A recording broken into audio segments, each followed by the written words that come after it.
Veins తో బాధపడుతున్నారా? భారతదేశంలోనే బెస్ట్ ట్రీట్మెంట్ అందించే ఏకైక హాస్పిటల్ ఏవిస్. నమస్కారం, వెల్కమ్ టు సుమన్ టీవీ. నేను గీతాంజలి. మార్చి 14వ తారీఖున పౌర్ణమి. ఈ విషయం అందరికీ తెలుసండి. అయితే చంద్రగ్రహణం కూడా ఉంది అంటున్నారు. కొంతమంది చెప్పడం ఏంటంటే అసలు భారతదేశానికి ఎటువంటి పట్టు ఉండదు, ఇక్కడ అసలు మనకి కనిపించను కూడా కనిపించదు అని చెప్తున్నారు. అయితే ఇతర దేశాల్లో ఎవరైతే ఉంటున్నారో అసలు ఏ ఏ దేశాల్లో కనిపిస్తుంది, వాళ్ళు ఎటువంటి పరిహారాలు చేసుకోవాలి? ప్రధానంగా మనం ఇక్కడ ఉన్నటువంటి ఆలయాలు వేరే దేశాల్లో చూడం. పరిహారాలు చేసుకుందామన్నా, ఆయగారులు కావాలన్నా కూడా దొరకని పరిస్థితి. మరి అలాంటి సమయంలో వారికి ఇంకేమైనా తరుణోపాయం ఉందా? గ్రహణం రోజు అసలు వాళ్ళు ఎలాంటి నియమాలు పాటించాలి? ఇవన్నీ తెలుసుకుందాం. వివరించేందుకు ప్రస్తుతం మనతో పాటు ఉన్నారు ప్రముఖ జ్యోతిష్యులు బ్రహ్మశ్రీ నందిపట్ల శ్రీహరి శర్మ గురువు గారు. వారితో మాట్లాడదాం. గురుగారు నమస్కారం అండి. వాగర్థావివ సంపృక్తౌ వాగర్థ ప్రతిపత్తయే జగతః పితరౌ వందే పార్వతీ పరమేశ్వరౌ. ఆదిత్యాయ చ సోమాయ మంగళాయ బుధాయ చ గురు శుక్ర శనిభ్యశ్చ రాహవే కేతవే నమః.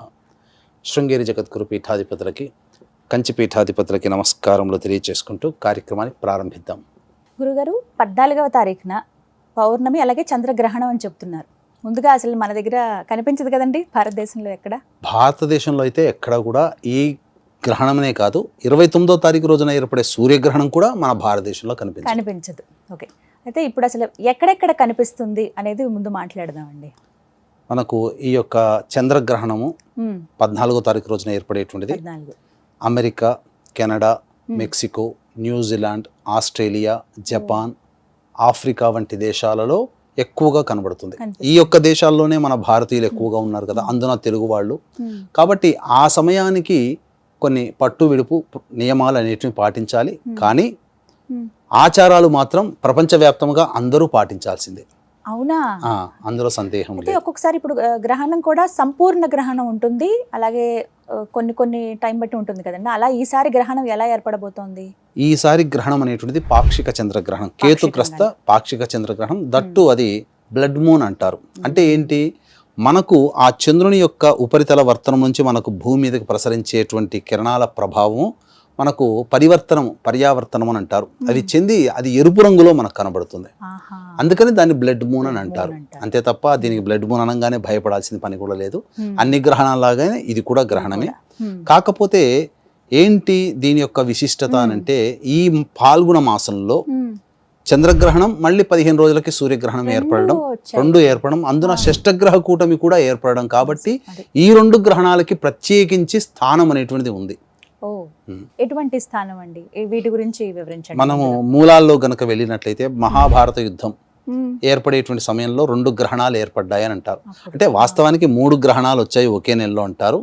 అది ప్రాక్టికల్గా ఒక గ్రహణం ఏర్పడింది, కానీ ప్రకృతి పరంగా 2 గ్రహణాలు వచ్చాయి. ప్రాక్టికల్గా అంటే ఏంటి, శ్రీకృష్ణ భగవానుల వారు జయద్రథుడిని సంహరించే సందర్భంలో తన చక్రాన్ని సూర్యుడికి అడ్డు పెడతాడు. తద్వారా చీకటిమయం అయిపోతుంది, సూర్యాస్తమయం అయిపోతుంది. అంటే సూర్యునికి ఆ ప్రాంతం అంతా కూడా, ఆ కురుక్షేత్ర సంగ్రామం జరిగేటువంటి ప్రాంతం అంతా సూర్యునికి అడ్డుపడినది. కాబట్టి అది కూడా గ్రహణం కిందనే. కాబట్టి 3 గ్రహణాలు వచ్చాయని ఒక ఉల్లేఖనంగా చెప్పబడతారు. కాబట్టి 2 గ్రహణాలు ఏర్పడిన సందర్భంగా తదనంతర పరిణామాల క్రమంలో ప్రపంచమంతా కూడాను మారణ హోమం జరిగింది. కురుక్షేత్ర యుద్ధం ద్వారా అనేక లక్షల మంది ప్రాణాలు కోల్పోయారు. అంతటి ప్రభావం చూపలే. అది ఏంటి, ఈ ద్వాపర యుగానికి అంతంగా జరిగినటువంటిది సూచికగా. ఇంకా కలియుగమే కదా, ఇంకా మొదటి పాదంలోనే ఉన్నాం. కాబట్టి అంత విధ్వంసం జరగకపోయినా కొంత విధ్వంసకర చర్యలు మాత్రం కొన్ని ఖచ్చితంగా జరుగుతాయి. అది భూకంపాల రూపంలో కావచ్చు, సునామీల రూపంలో కావచ్చు, ఇరు దేశాల మధ్య యుద్ధ వాతావరణం ఏర్పడే కావచ్చు, లేకపోతే సామూహికంగా కొన్ని చర్యల ప్రభావం వలన. ఇప్పుడు మనకు ఈ సంబంధించినటువంటి కరోనా వైరస్ వచ్చింది 2019లో. అప్పుడు కూడా షష్టగ్రహ కూటమి ఏర్పడింది. అప్పుడు కూడా దాని ముందు గ్రహణాలు వచ్చాయి. మరి ఇప్పుడు కూడా షష్టగ్రహ కూటమి ఏర్పడుతుంది. అప్పుడేమో ధనుస్సు రాశిలో ఏర్పడింది, ఇప్పుడేమో మీన రాశిలో వస్తుంది. అంటే మనకు దీనికి దేనికి సంకేతంగా చెప్పబడి ఉంది? మీనరాశిలో ఏర్పడేటువంటి షష్టగ్రహ కూటమి అని అంటే, ప్రధానంగా ఉన్నటువంటి రాశి భచక్రంలో మేష నుంచి ప్రారంభమై మీనంలోకి ఎండ్ అవుతుంది. కాబట్టి ఎండ్ అయ్యేటువంటి రాశి మీనరాశిలో షష్టగ్రహ కూటమి ఏర్పడడం, అట్టి షష్టగ్రహ కూటమి ఏర్పడుతున్నటువంటి రాశినాథుడైనటువంటి గురుడు వృషభ రాశిలో ఉండి ఈ సంబంధించినటువంటి మృగశిర నక్షత్రంలో ఉండడం, అట్టి మృగశిర నక్షత్రాధిపతి అయినటువంటి కుజుడు స్తంభించి మిథున రాశిలో ఉండడం, వాయుతత్వ రాశిలో ఉండడం, భూతత్వానికి వాయుతత్వానికి జలతత్వానికి సంబంధం ఏర్పడినటువంటి కారణం చేత ముఖ్యంగా భూమి మీద నీటి సంబంధముగా వాయు సంబంధముగా ఇబ్బందికర పరిస్థితులు ప్రపంచవ్యాప్తముగా ఈ 2 గ్రహణాలు ఏర్పడిన తదనంతరం ఏర్పడతాయని చెప్పి మనకు అంచనా వేయవచ్చు. కాబట్టి ఖచ్చితంగా భూకంపనలు కానీ సునామీలు కానీ లేదా వైరస్ల ప్రభావం మళ్ళీ ఎక్కువగా ఏర్పడడం కానీ జరుగుతుంది. తద్వారా వైరస్ వల్ల వచ్చేటువంటిది అధిక ఉష్ణోగ్రతతో కూడుకున్నటువంటి భూ వాతావరణం ఏర్పడుతుంది. అంటే ఈ భూమిలో వేడి గాలులు ఎక్కువగా వీచడం కానీ లేదా వైరస్లు ఏర్పడి తద్వారా ఇబ్బందికర పరిస్థితులు కానీ ఏర్పడతాయి. అయితే ఈ గ్రహణం అనేటువంటిది మన భారతదేశంలో కనిపించదు. అంటే నియమాలు పాటించాల్సి, పట్టు విడపు, ఇల్లు తుడుచుకోవడాలు, కడుక్కోవడాలు, ఆహార పదార్థాల్లో దర్భపుల్లలు వేసుకోవడం, ఇవన్నీ మనం చేయనవసరం లేకపోయినప్పటికీ కూడా ఇది ప్రపంచంలో ఏర్పడుతున్నటువంటి గ్రహణం. దానికి విక్టింగా మనం ఈ యొక్క ప్రపంచవ్యాప్తంగా ఉన్నటువంటి ప్రతి జీవజాతి కూడా దీనికి విక్టిమే. కాబట్టి అందరూ కూడా నియమాలు పాటించాలమ్మా. ఈ కన్యా రాశిలో ఏర్పడుతున్నటువంటి చంద్రగ్రహణ ప్రభావాన్ని అనుసరించి ఇప్పుడు ఇంతకుముందు చెప్పినటువంటి దేశాలలో వాళ్లే కాకుండా ప్రపంచవ్యాప్తముగా కొన్ని రాశుల్లో జన్మించినటువంటి వాళ్ళకి మాత్రం కొన్ని రకాలైనటువంటి సమస్యలు భవిష్యత్తులో ఉత్పన్నమవుతాయి.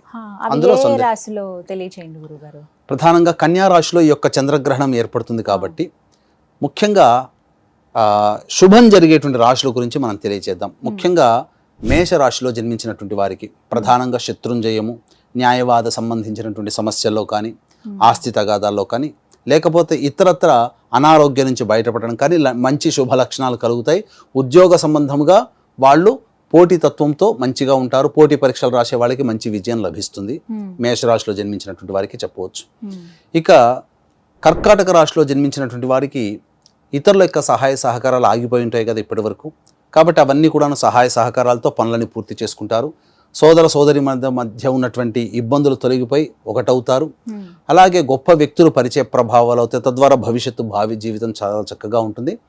అన్ని రకాలుగా అవసరాలకి తగ్గట్టుగా సహాయ సహకారాలు కర్కాటక రాశిలో జన్మించినటువంటి వారికి ఏర్పడతాయి. అలాగే వృశ్చిక రాశిలో జన్మించినటువంటి వారికి అన్ని రకాలుగా లాభదాయకమైనటువంటి పరిస్థితి ఉంటుంది. ఏ వృత్తి ఉద్యోగ వ్యాపారాల్లో ఉన్నటువంటి వాళ్ళకైనా కానీ శుభాలు ఎక్కువగా జరుగుతాయి. ముఖ్యంగా ధనపరమైనటువంటి సమస్యలు చాలా మటుకు తీరుతాయి. లాభాల బాటలో ఉంటారని చెప్పవచ్చు. ఈ యొక్క మేషరాశి, కర్కాటక రాశి, వృశ్చిక రాశికి తప్ప మిగతా వృషభ, మిథున, సింహ, కన్య, తుల, ధనుస్సు, మకర, కుంభ, మీన రాశుల్లో జన్మించినటువంటి వారికి మాత్రం సమస్యలు అనేటువంటివి ఉత్పన్నమవుతాయి. మన భారతదేశంలో కనిపించకపోయినా ఈ యొక్క రాశుల్లో జన్మించినటువంటి వారికి మాత్రం కొన్ని సమస్యలు ఈ యొక్క గ్రహణ ప్రభావము ఒక్క కనిపించే దేశాలకు సంబంధించింది కాదు, ప్రపంచానికి సంబంధించింది. ఆ ప్రపంచంలో మనము కూడా ఒక భాగస్థులం కాబట్టి ఈ రాశుల్లో జన్మించినటువంటి వారికి అనగా ఈ వృషభ, మిథున, సింహ, కన్య, తుల, ధనుస్సు, మకర, కుంభ, మీన రాశుల్లో జన్మించినటువంటి వారికి ఈ యొక్క సమస్యల ప్రభావం ఉంటాయి. అవి ఏ రకంగా ఉంటాయి అని అంటే ముఖ్యంగా వృషభ రాశి నుంచి మొదలు పెడదామమ్మా.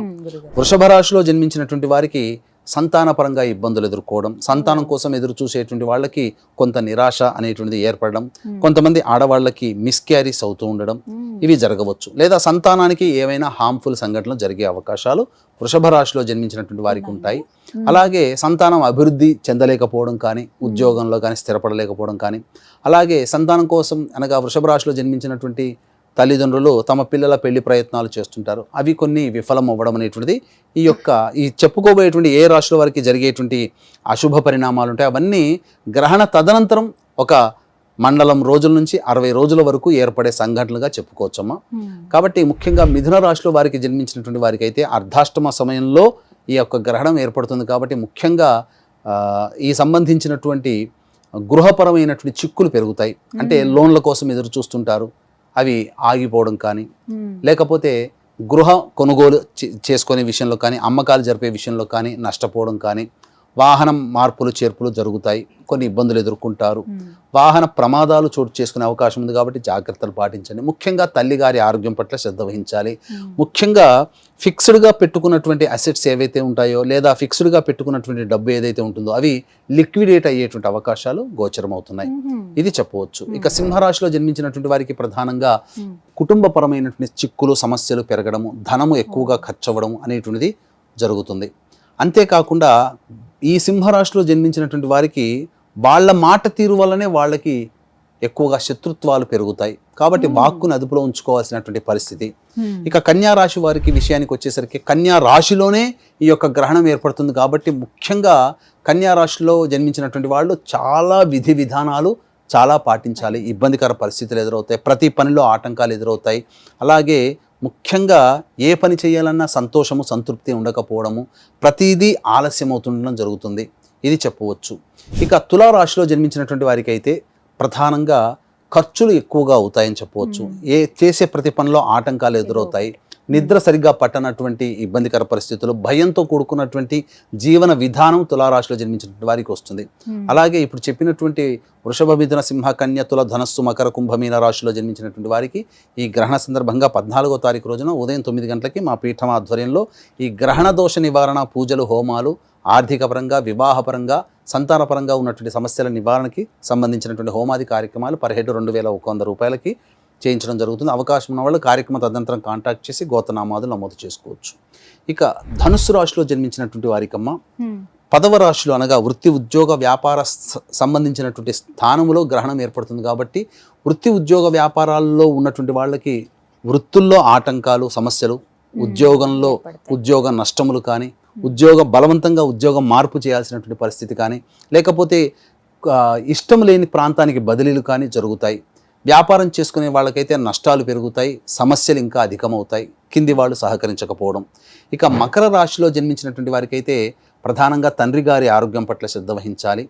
ఆస్తి వివాదాలు, కోర్టు సమస్యలు, కోర్టు గడప ఎక్కాల్సినటువంటి పరిస్థితులు ఎదురయ్యే అవకాశం ఉంటుంది. ఇక కుంభరాశిలో జన్మించినటువంటి వారికైతే అనారోగ్య సమస్యలు పెరుగుతాయి. అలాగే ప్రతి దాంట్లో నష్టం వచ్చే అవకాశం ఉంటుంది. ఇప్పటికే ఈ గ్రహణానికి సంబంధించి కొన్ని రోజుల ముందుగా ఎవరికైతే డబ్బులు అప్పు ఇచ్చి ఉంటారో అవి తిరిగి రాకుండా ఉంటాయి, జరిగే అవకాశాలు ఉంటాయి, రాని బాకీలుగా మారిపోతాయి. మీన రాశిలో జన్మించినటువంటి వారికి ప్రధానంగా దాంపత్య సమస్యలు పెరుగుతాయి. భాగస్వామ్య వ్యాపారాలు చేసే వాళ్ళైతే భాగస్వామ్య పరంగా ఇబ్బందులు ఎదుర్కొంటారు. కాబట్టి ఇవన్నీ కూడా సమస్యలు. ఎవరితో కలిసి పనిచేస్తుంటారో మీన రాశిలో జన్మించినటువంటి వారికి వారితో విభేదాలు పడకపోవడం లాంటివి జరుగుతాయి. మొత్తం మీద వృషభము, మిథునము, సింహము, కన్య, తుల, ధనుస్సు, మకర, కుంభ, మీన రాశిలో జన్మించినటువంటి వారికి మాత్రం ఈ సమస్యలు అనేటువంటి వస్తాయి. కాబట్టి ఈ సమస్యలకి ఖచ్చితంగా దేవతా సంబంధమైనటువంటి పరిహారాలు చేసుకోవాలమ్మా. అంటే ఈ ప్రభావాలు అంటే సుమారుగా నెల, 2 నెలల, 6 నెలల ఎలా ఉంటాయండి?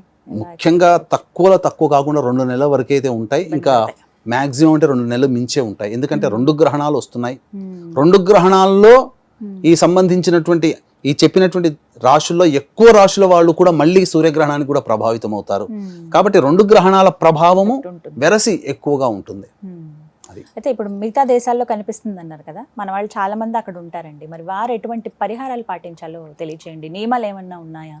మనకు ఒక్కొక్క టైం జోన్ ప్రకారం ఒక్కొక్క దేశంలో ఒక్కొక్క విధంగా ఉంటుంది. మన భారతదేశానికి ఆ టైం జోన్ కన్వర్ట్ చేసుకుంటే ఉజ్జాయింపుగా ఉదయం 14వ తారీఖు రోజున ఉదయం 10:36 నుంచి 2:30 వరకు మధ్యాహ్నం వరకు ఈ యొక్క పాక్షిక చంద్రగ్రహణ ప్రభావం ఉంటుంది. కాబట్టి ఎవరు ఏ దేశంలో చెప్పినటువంటి America, Canada, Mexico, Australia, New Zealand, south Africa, Japan వంటి దేశాల్లో ఉన్నటువంటి భారతీయులు ఎవరైతే ఉంటారో వాళ్ళు ఆ కంట్రీకి సంబంధించిన టైం జోన్లో అప్పుడు ఆ రోజున ఏ గ్రహణం ఎప్పుడు ప్రారంభమవుతుందో గూగుల్లో వెతికితే దొరుకుతుంది. ఆ సమయానికల్లా కూడా పట్టు స్నానం చేయడం, స్నానం ఆచరించిన తర్వాత చక్కగా ఆహార పదార్థాలు అన్నిట్లో కూడా దర్భపుల్లలు వేయడం, పట్టు స్నానం చేసి ఇష్టదేవత ఆరాధన. అక్కడ ఆ సమయంలో ఒకసారి, ఆ గ్రహణ సమయంలో ఒకసారి శివ అంటే మామూలు సమయంలో 1000 సార్లు శివ అంటే ఫలితం వస్తుంది. కాబట్టి ఒకసారి లలితా సహస్రనామ పారాయణం చేస్తే 1000 సార్లు లలితా సహస్రనామ పారాయణం చేసిన పుణ్యఫలం లభిస్తుంది. కాబట్టి ఆ టైం జోన్లో ఉన్నటువంటి వరకు కూడాను పట్టు నుంచి స్నానం ఆచరించి దేవత ఆరాధన చేసుకోవడం, దీపారాధన ఇంట్లో చేయవచ్చు, తప్పు లేదు. ఇక ముఖ్యంగా విడిచేటువంటి సమయం 10 నిమిషాలు ఉందనగా మళ్ళీ విడిచి స్నానం ఆచరించి ఇల్లంతా శుభ్రపరచుకోవడం అది చెయ్యాలి. చిత్రపటాలు, దేవతా పటాలు అవన్నీ తుడుచుకోవడం, ఇంటి సామాగ్రి ఇంటిని శుభ్రపరచుకోవాలి.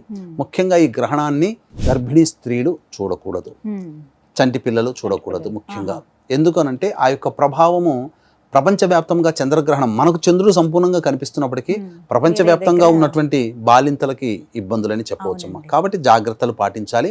ముఖ్యంగా దర్భలు గనక చేతిలో పెట్టుకున్నట్లయితే బాలింతలు లేదా వాళ్ళు ఉన్నటువంటి దుస్తుల్లో దర్భపుల్లని పెట్టుకుంటే ఆ గర్భానికి రక్షగా ఉంటుంది.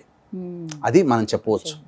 అది కాబట్టి అంతటి మహిమాన్వితమైనటువంటి గ్రహణం రోజున గర్భవతిగా ఉన్న వాళ్ళు నియమాలు పాటిస్తే కొన్ని మానసిక శారీరక లోపాలతో పిల్లలు జన్మించకుండా ఉంటుంది అని చెప్పవచ్చు.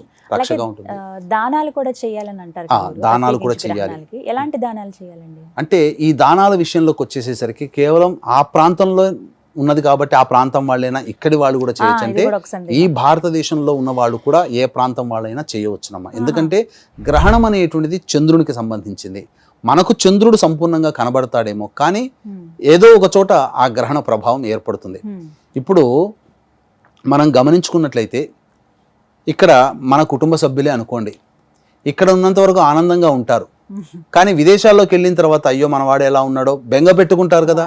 వాళ్ళ కోసం ఇక్కడ పిల్లలు అక్కడ బాగుండాలని చెప్పి ఇక్కడ పూజలు చేయించట్లేదా? అట్లాగే అక్కడ గ్రహణం అక్కడ ఏర్పడుతుంది, ఇక్కడ మనకు కనబడుతుంది కదా, మన కంటికి మనకు మంచిగానే ఉంది కదా అనుకోవడం, మనం చేయకుండా ఉండడం తప్పమ్మా. కాబట్టి ఖచ్చితంగా వృషభ, మిథున, సింహ, కన్య, తుల, ధనస్సు, మకర, కుంభ, మీన రాశుల్లో జన్మించినటువంటి వారికి ఖచ్చితంగా ఉంటాయి. ఇది నా మాట కాదమ్మా, శాస్త్రం ప్రకారం. ఇక్కడ చాలా మంది కొంత అజ్ఞానము, పొరపాటు, నియమాలు పాటించాల్సిన అవసరం లేదు. పట్టు విడుపు స్నానాలు, కడుక్కోవడాలి, గుళ్ళు పోకుండా ఉండడాలి, ఇవన్నీ ఉండవు. కానీ ఆచారాలు పరిహారాలు పాటించుకోవాలి. ఆచారం వేరు, నియమాలు వేరు. కాబట్టి దానాది కార్యక్రమాలు ఏంటంటే వెండి సర్పబింబము, వెండి చంద్రబింబము, బియ్యము, తెల్లటి వస్త్రము, ఇవన్నీ కూడా బ్రాహ్మడికి విడుపు స్నానం అయిన తర్వాత గ్రహణ దోష నివారణార్థం అని చెప్పి ఆయా రాష్ట్ర వాళ్ళు చెప్పుకొని సంకల్పం చెప్పుకొని వదిలేస్తే ఆ బ్రాహ్మడికి ఇచ్చేసి సరిపోతుంది. ఒకవేళ అక్కడ వాళ్ళకి అందుబాటులో ఎవరు లేరనుకోండి, బ్రాహ్మణులు ఎవరు, అప్పుడు బ్రాహ్మణులు లేనప్పుడు ఆ రోజున గ్రహణం అయిపోగానే ఈ యొక్క పదార్థాలన్నీ తీసుకొని వచ్చి, ఎప్పుడైతే అందరూ ఏదో ఒక రోజులో వారంలో ఒకసారి దేవాలయానికి వెళ్తారు కదా, మన దగ్గర వెళ్ళకపోయినా విదేశాల వాళ్ళు ఖచ్చితంగా వెళ్తారు వీకెండ్ లో. కాబట్టి ఖచ్చితంగా అప్పుడు వెళ్ళినప్పుడు ఆ సందర్భంగా చేసుకుంటే మంచిది. మరీ ముఖ్యంగా ఇక్కడున్న వాళ్ళు కూడా ఆ రోజున ఉత్తర నక్షత్రము శుక్రవారం కూడా అయింది కాబట్టి చక్కగా అమ్మవారి ఆరాధన చేసుకుంటే చాలా మంచిదమ్మా. ఇప్పుడు ఈ దానం కూడా ఇక్కడ ఉన్న వాళ్ళు ప్రత్యేకించి 10 గంటల నుంచి 2 గంటల లోపు ఇవ్వాలి, అంతే కదండి? ఇస్తే సరిపోతుంది. అంటే గ్రహణం టైం కదా, అప్పుడే గ్రహణ టైం ఇవ్వచ్చమ్మా. లేదా సాయంకాలం ప్రదోష కాలం కన్నా వెళ్ళి దేవాలయంలో అయినా ఇచ్చినా సరిపోతుంది. మొత్తం మీద రాశుల వారి పైన అయితే కొంత ఎఫెక్ట్ ఉంది, ఖచ్చితంగా ఉంటుంది ఇందులో. ఎందుకనంటే ఈ రాశులు చెప్పబడిన రాశులే కూడా 29వ తారీఖు రోజున 28, 29, 30 3 రోజుల్లో షష్టగ్రహ కూటమి, 29వ తారీఖు రోజున సూర్యగ్రహణం.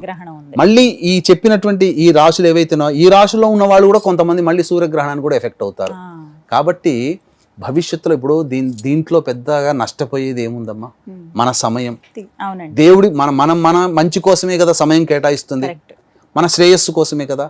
కాబట్టి మంచి చెప్పినప్పుడు వినడంలో తప్పులేదు. ఇదేం బలవంతంగా చేయమని ఏం చెప్పట్లేదు. నచ్చితే చేయాలి, లేకపోతే దండం పెట్టి ఊరుకోవాలి. ఆకలిస్తే తింటాం, కానీ ఆ టైం అయింది కదా 2 గంటలకని చెప్పి మాత్రలు వేసుకున్నంత టెన్షన్గా ఆకలి లేకపోయినా తినలేం కదా. అట్లాగే ఇష్టం ఉన్న వాళ్ళు పాటిస్తారు, నచ్చని వాళ్ళు పాటించకుండా ఉంటే మంచిది. కానీ ఇక్కడ ఏం జరుగుతుందంటే మన హిందువుల్లో మనము పాటిస్తుంటే దాన్ని వేలెత్తి చూపిస్తారు. అదే ఇప్పుడు ఒక ముసల్మాన్ను లేకపోతే ఒక క్రిస్టియన్ అడగమని చెప్పండి, వాళ్ళలో వాడు ఒక్కడొచ్చి తప్పు పడతాడా? దౌర్భాగ్యం అంతా మన దాంట్లోనే ఉంది. కాబట్టి మన ఆచారాన్ని పాటిస్తున్నప్పుడు నిర్భయంగా పాటించడంలో తప్పు లేదు. ఇష్టం ఉంటే పాటించడం, లేకపోతే దండం పెట్టడం, రెండే చూసుకోవాలి. అంతే తప్ప మనం వ్యతిరేకించేంత పెద్దవాళ్ళు పెట్టిన ఆచార నియమాల్ని వ్యతిరేకించేంత గొప్పవాళ్ళం మనకు కాదు. చెప్పారండి. నమస్కారం గురువు. సర్వం శ్రీ ఉమామహేశ్వర పరబ్రహ్మార్పణమస్తు.